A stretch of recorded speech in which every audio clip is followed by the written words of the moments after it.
it's Reagan and welcome to the start of another reading vlog. This reading vlog I'm really excited for because I'm going to be starting the first book to a rather chunky fantasy series, and we're going to read book one from beginning to end together, and we're going to see my thoughts and feelings about it. This is a pretty popular series. It's also by an author who's kind of been a little buzzworthy lately, so I'm excited to see what I think and just share the experience with you and then hopefully find a whole new fantasy obsession. But before we dive into the books themselves, I did want to mention that this video is sponsored by Cricut, and I will be doing a craft later on in this video, but let's go ahead and dive into the book. So the book I plan to read, again from beginning to end, look at it, is The Shadow of What Was Lost by James Islington. This is the same author that wrote The Will of the Many, which I read last year and honestly really enjoyed. So I knew I immediately wanted to check out other books of his that he's released, and he actually has a completed trilogy, which I've also been seeing quite a bit of buzz about, and also other people picking it up, likely because of The Will of the Many, which I feel like has been increasing with the love The Will of the Many has been getting. This is another Roman-inspired epic fantasy, Chosen One-esque fantasy series. Some people compare it to like The Wheel of Time in terms of the coming of age element and just kind of the classic nature of the book itself. Regardless, I'm looking forward to picking this up and reading it as quickly as I possibly can, and obviously documenting the whole process with you guys. First things first though, I need to make myself lunch. And we're just gonna make a quick avocado toast because I have all the ingredients for that. I actually have a massive avocado I need to use, so this might be... Anyway, so we're gonna cut up some stuff, mix up some stuff, it'll be good.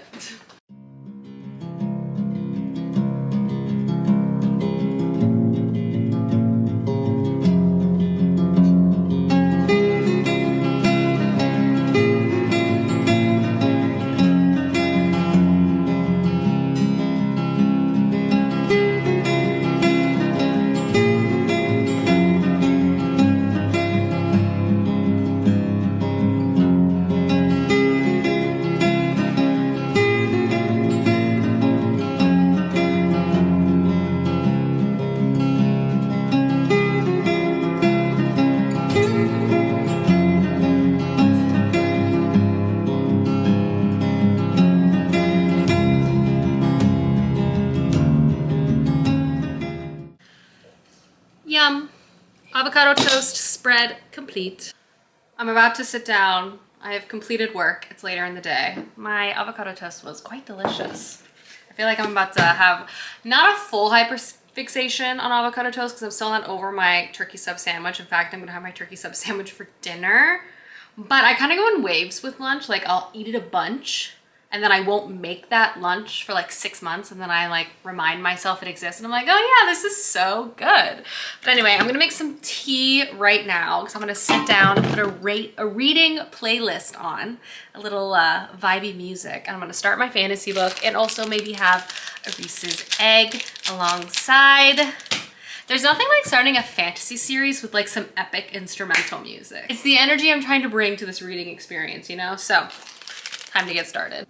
Let's do a reading update. Okay, so I've read 75 pages of The Shadow of What Was Lost. So I'm very much in the intro of this book. This is a long first book and it's a trilogy, and each book within the trilogy is very long. So there's a lot to experience plot-wise, world-wise. I was excited to pick this trilogy up because I read The Will of the Many by James Islington last year, really liked it. I would say I would categorize him as a fantasy writer that's definitely very plot forward.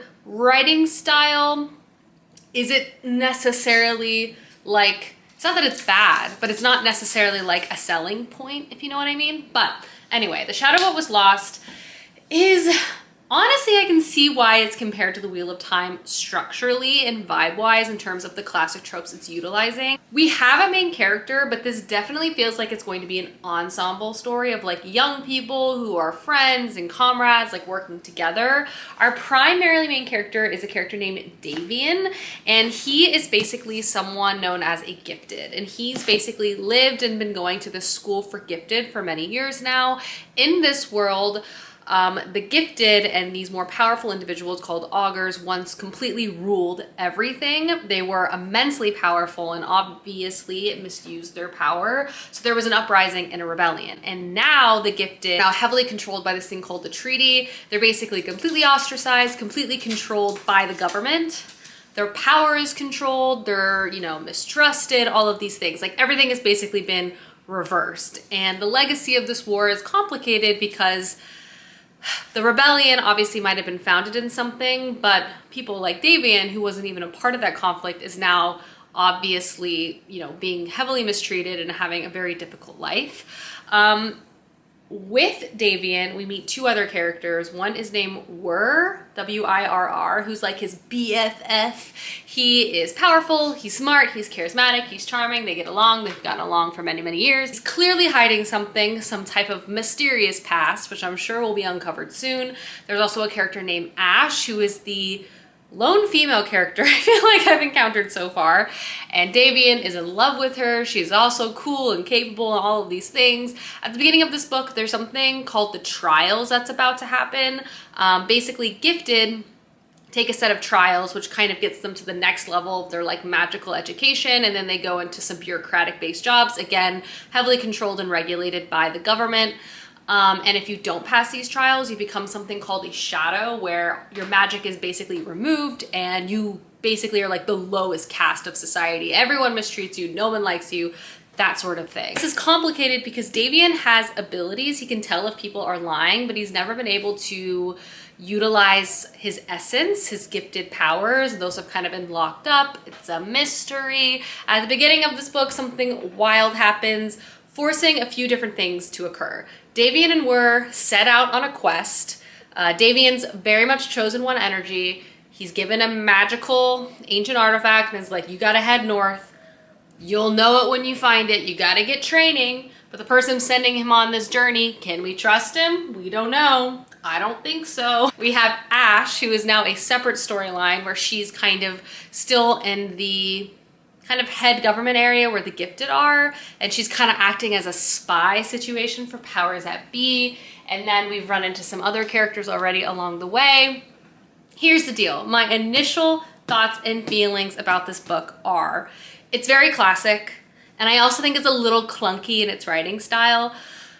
All the character introductions felt a little cliche, but with it being cliche, it doesn't necessarily mean I didn't like it. It was still fun and charming. There's like a very welcoming feeling about this book just because it feels so traditional, but the world building and kind of the explanation of how things are working, a little clunky, a little info dumpy, a little like, and then this, and this, and then this. That being said though, I did read 75 pages pretty quickly. So while it's maybe not the smoothest world building I've ever encountered, I'm still like entertained by this book.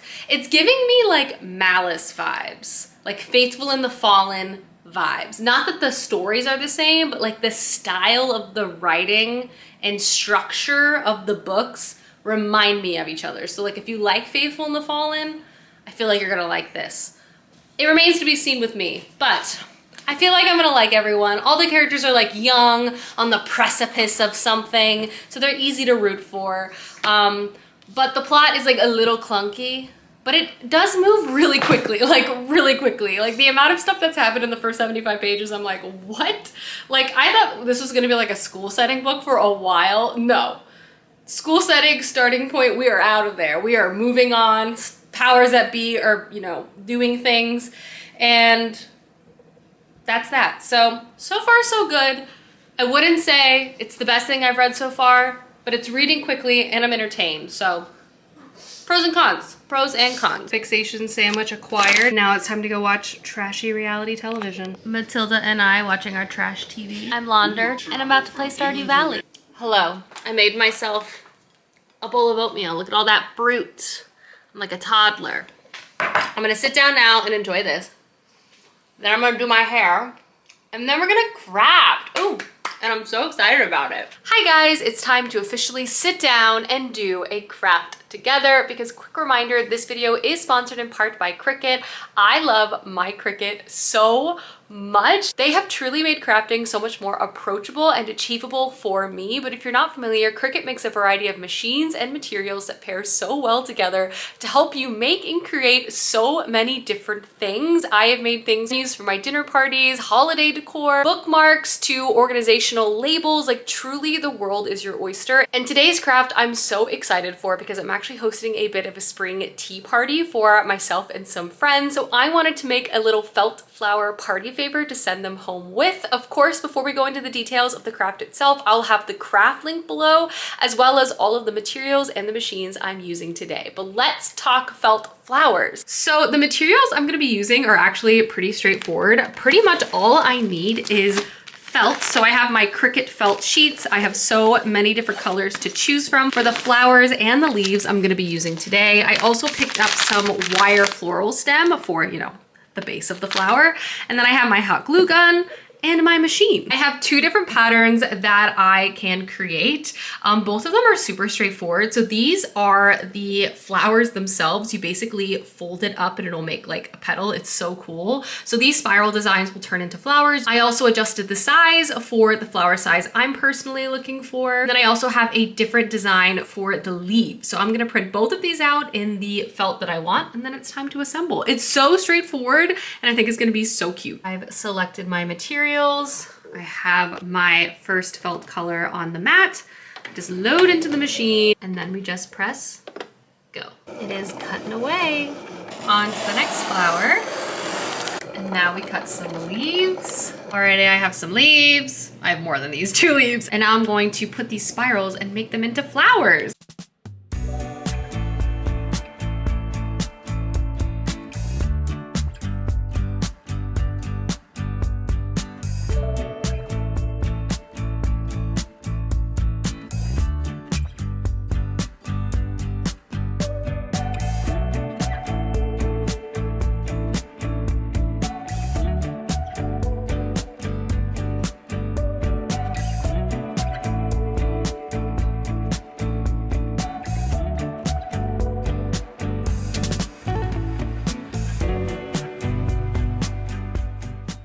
Not to be dramatic, but this might be my new obsession. This was so easy and I think they turned out so cute, and there's also so many different types of felt flowers you can make. Watch out, everyone in my life is getting some felt flowers. Again, thank you so much to Cricut for sponsoring this video. I will have a link down to this craft as well as all the materials I used today down below. Truly, my Cricut is so fun and I feel like I have tried and made so many different things. Look at my little flowers. Okay, I'm about to make like 30 of these. So, cheers. I'll check in with you guys in a little bit. Matilda stole my seat, as she does every morning. Hi friends, good morning. I am here with a reading update of The Shadow of What Was Lost. I've read about 160 pages and I definitely have some thoughts and feelings. I think my perspective of some of the writing and the world building feeling a little clunky persists, but the thing I will say about this book is that it reads really, really quickly. The author might be info dumping a bit, but it doesn't weigh the story down in terms of how I'm progressing through it. Like, the writing style and the approachability of this fantasy world building is definitely there, and everything is happening very fast. The author is definitely prioritizing plot. With that in mind, I do also feel like he's defying some of my expectations, which has also been fun. First and foremost, being introduced to one of our main characters, Davian. I thought it was primarily going to be his story. We were going to be reading from his point of view, following him, and the side characters would just sort of appear when he ran into them, but that's not really the case.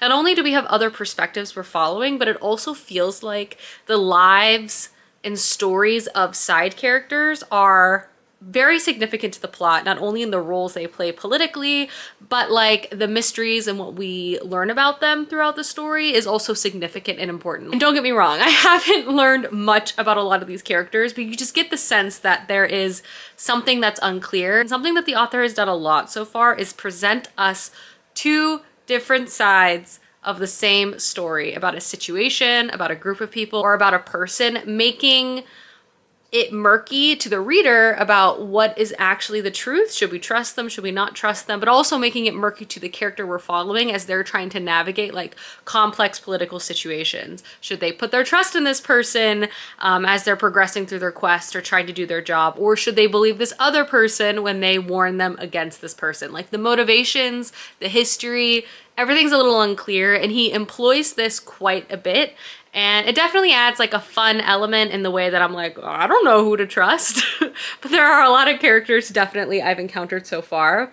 But to take a step back, plot of the story is very much surrounding the magic system of this world and also like the political reality post this rebellion. So obviously I've already touched on the gifted, which many of the characters we're following are gifted because Davian and his friends have abilities.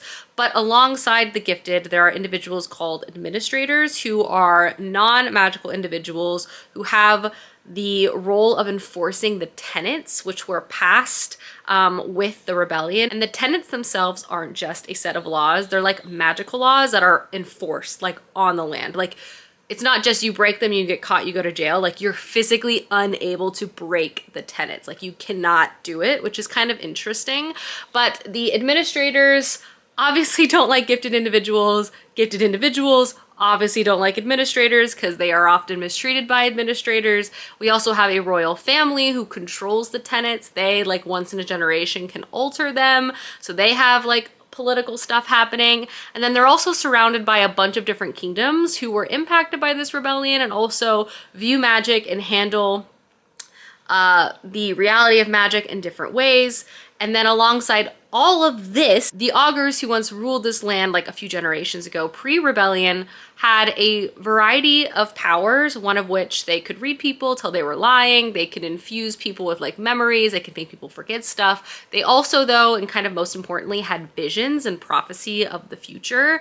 And there's been some prophecies floating around of some dangerous stuff coming from the north, let's say, and there's like a boundary there. So there's like a lot of different stuff that's already been introduced to us with 160 pages into this book to follow and to track. Like we literally have possible doomsday due to evil monsters. We have different political factions vying for power. And you see this with like different groups of people kind of fighting against each other like within society, which makes sense. We have, you know, the gifted, we have the politics of the royal family.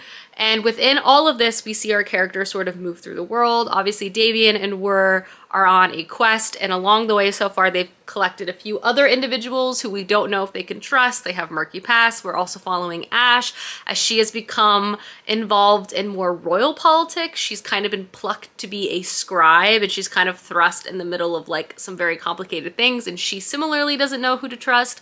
So yeah, again, I would say like a lot of stuff is happening here, and it maybe is happening too quickly for it to feel fully fleshed out, but at the same time, I will say this book reads very fast, and I am at least very entertained, which I am grateful for. But yeah, good morning reading session accomplished. I do plan to read more today, but I need to get to work. I wanted to let you all know my thoughts and feelings, because there are many. There's a lot of information to give you guys, because a lot has happened. It's Cheeto o'clock. A little afternoon snack, a little snackaroony. Once again, find myself in a surplus of vegetables. Trying to show off. But I'm making stir fry, so should be good.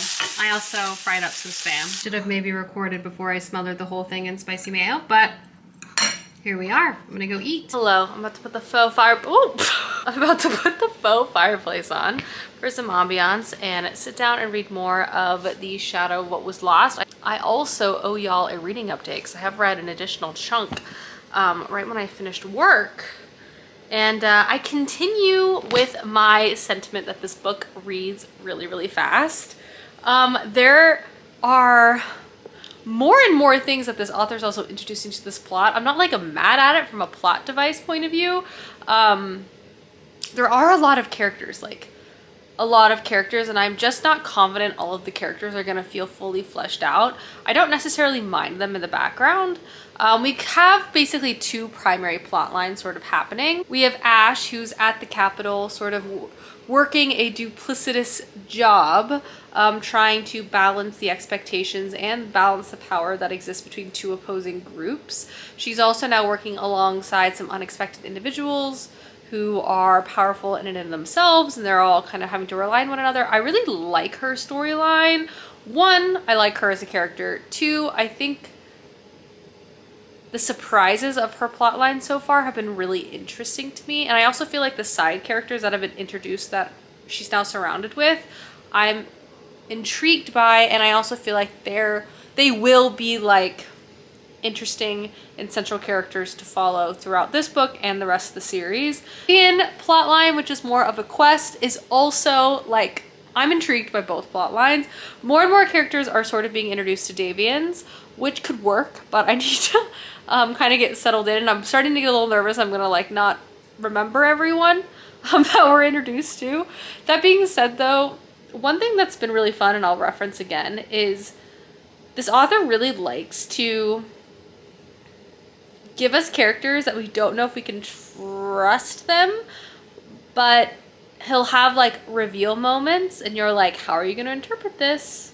You know, if you look at it from this point of view, you could give them the benefit of the doubt, you could trust them, or you could not. It kind of almost feels like a decision tree, like within a video game, but obviously like I can't make the decisions, the main character is going to be making those decisions, but it sort of feels like that, which is kind of cool, like how he's sort of making us consistently and constantly question characters and reframe scenes that you've already encountered, like when you get more information about them. I think he does a really good job with that, and like not giving us like the full picture and the full scope, but then revealing things later on.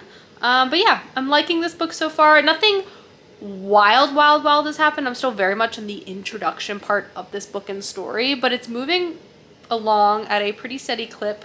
I'm 300-ish pages in, so I'm going to sit down now and do more, I'm just under 300 pages into this book, so I'm going to do more reading now and see how far I can get. It's 700 pages, I want to say, so it's rather long, so I'm gonna get reading now. Hello, it's me. Good morning. I matched my cabinets, which no complaints about that here. Also good news, I've passed the 400 page mark of The Shadow of What Was Lost. And I have to say, I'm liking this book. I'm also liking it even more.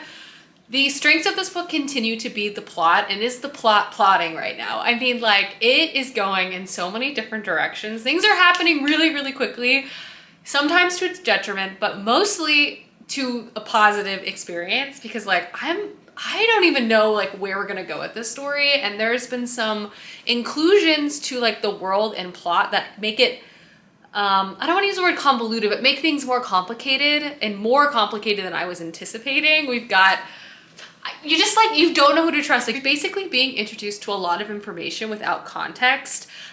You get like cutscenes or visions to people and places, both in the future and in the past, and you're trying to piece it all together, not only to like get a full coherent understanding of this world, but also like who even is the bad guy? Like, who are the bad guys? Who are the good guys? Like, I don't know. Something else that's happened in this world too is we started kind of with like two places, two groups. We had Ash, who is in the kind of Central Kingdom near the monarchy, and then we have the sort of quest storyline, but that quest group has also begun to branch out, meaning we've begun to read from perspectives of some other characters. I would still say Ash, Davian are like our primary characters, but we have some other characters that are side characters, like Tassian, who has a very murky past, who's been very interesting to uncover. But I think my favorite side character with said murky past, there's so many murky pasts in this book, is Caden. He's basically a character they ran into who has no memory of who he is, but it appears he was maybe involved in this violent struggle, but he doesn't know, they don't know. And it's definitely one of those cases of like, maybe this person could have been really bad before he lost all of his memories, but like maybe they'll be different and be like a different person as he's forming new memories, or maybe he wasn't bad and maybe he's bad now. Like, I don't know. And I think how James Islington is sort of messing with my perception of like who and what to believe and kind of presenting it in a confusing way is fun. We also now have a training sequence. It's giving Naruto Toad Sage training sequence where one of our main characters is like in this other place separate from space and time, like beefing up his abilities. I can't think of any other comparison, but it's like, if you've seen Naruto, very apt. So I don't know, I love a training sequence. They can be info dumpy, but I like them because I feel like I learn a lot, and we are learning a lot about the magic system and some information about the world. But I just like watching people train, both in shows and in books. But there's been some like multiple moments that I've read recently where I've gasped and like something shocking has happened, but I also like don't even really know what it means. And I think that experience as a reader is fun. So plot-wise, this book is definitely doing the job. It's hard to put down. I would still say some of the character writing, the characterization isn't the best. Some of the characters feel kind of stereotypical, kind of they feel kind of like caricatures sometimes of like fantasy characters that you would run into. There's lots of time to fix that though. And just because they maybe feel a little bit expected doesn't mean I don't like them. So, you know, it's not perfect, but I'm having a good time. And I definitely am reading it fast. For such a long book, this is hard to put down. So I'm hoping to get over page 500 today. That's my goal because I want to finish this by the end of the week. And it's long, but we're 400 pages in, folks. We're making progress. It might be 4 p.m., but that is not gonna stop me on this day from having an afternoon cup of coffee. I'm also gonna update y'all on my book because I've read so much and I have lots of thoughts and feelings. All right, update time. Look at this progress. I feel like this book is long and I'm reading it so fast. So I feel the first 150 pages, I was a little bit of a hater. Like, I wasn't hating the book, but the writing style just wasn't really impressing me, and there wasn't enough other stuff going on for me to be like, oh, you know, writing style is not the best, but hey, there's all this other stuff. But now, I have to say, probably from like page 300 onward, I've been nothing but impressed. I think aspects of the characterization have improved. It's still not perfect, but there's a lot of space to get better, and it has gotten better. But I'm so hooked on the story. Like, the plot has really gripped me. And I really like what this author has done. Like, he started out having all of the characters in like one pod. Like, oh, and like a group project. And then slowly all the characters have kind of started to venture out into their own storylines. And everyone's still sometimes around each other, and everyone's still impacting each other. But because we kind of started with them as a group, seeing them branch off, I feel like it created a situation where I cared about them sooner than maybe I would have if they were just sort of introduced. The plot though is so good because I'm just like, what is happening? Who do I trust? And I keep repeating that over and over again, but it's like, one, consistent and very effective, okay? The setup is pretty sure, like, we got a kingdom with magical individuals, we have a king, and we have the administration who oversees the magical people, and we have magical people who obviously hates the administration. They all, you know, connected in the same place. We have this evil force that's been around for thousands of years that's maybe forming in the north and coming down, and various evil figures that are involved with that, and maybe like spies or plants within other kingdoms, like kind of waiting for the perfect moment to strike, I guess. But then we have all of these like young figures who are not involved with these ancient wars, are not involved with the current politics. They're all just young, living life, living the vida loca. And now they're getting involved. And what I really like too is that everyone is super capable. I really thought this was gonna be like Chosen One story, Damien. But it's really like every character that we're introduced to is really skilled and impressive and interesting in their own way. And it's really branched from what I thought was going to be like one central character and figure to like a lot of them. And all of the characters that we're following, I'm really enjoying. And the more I get to know more of them, the more I like everyone, which I like. We have Asha and Wer and Davian from school. We have Caden, who's quickly becoming one of my favorite characters because he's so interesting with these lost memories, and we're trying to like unlock his past, and he feels like a good person. He feels like a good person to me as the reader, but he's like, but am I secretly a bad person? Like, when I get my memories back, will I still be who I am? So interesting. We've met people of the royal family. We've met other people involved in the gifted kind of higher up structures and people in the administration. We're all over the board here.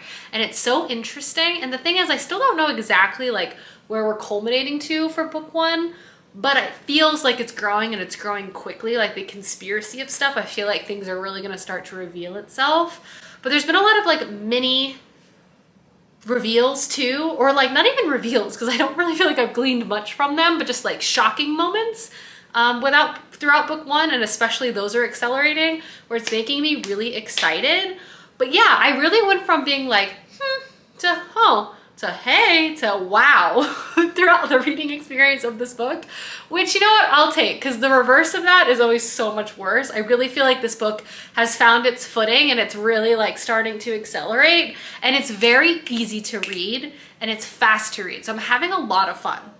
So 530 pages I've read of this book. I have about 170 pages left. I'm actually gonna sit down now with my afternoon cup of coffee and do some more reading, but finishing this book by tomorrow should not be a problem, especially because I'm like breezing through it. I'm so entertained. I'm so entertained. And the air fryer is out because we're making chicken finger salads.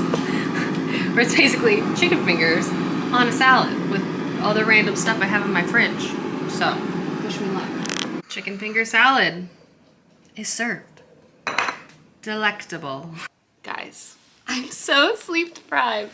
So for context of when I'm filming this video, Taylor Swift released her new album last night. I guess I should say albums, 31 new songs.